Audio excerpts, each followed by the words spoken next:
Hi guys, Ben Wakely here. Hope everyone's having a great weekend. I just thought I'd give you a quick insight into yesterday's open homes and the one particular demographic of buyer that's coming through the open home at the moment.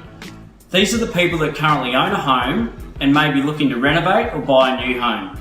I brought it up with 3 or 4 groups that were in this demographic and they hadn't weighed in the transactional costs. Now the transactional costs are stamp duty on your new purchase, which in this area could be upwards of $50,000, and also the marketing and selling of the current home, which is agent's commission and the marketing costs. So that as well can be up around $40,000 to $50,000.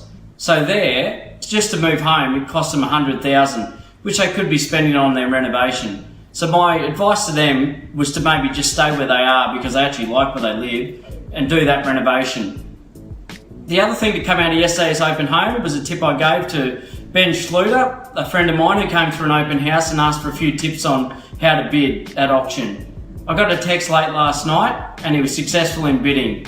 So next Sunday I'm going to go into a bit inside how to bid at auction with more and more auctions coming up in Brisbane. I hope everyone has a fantastic week and I look forward to seeing you next Sunday.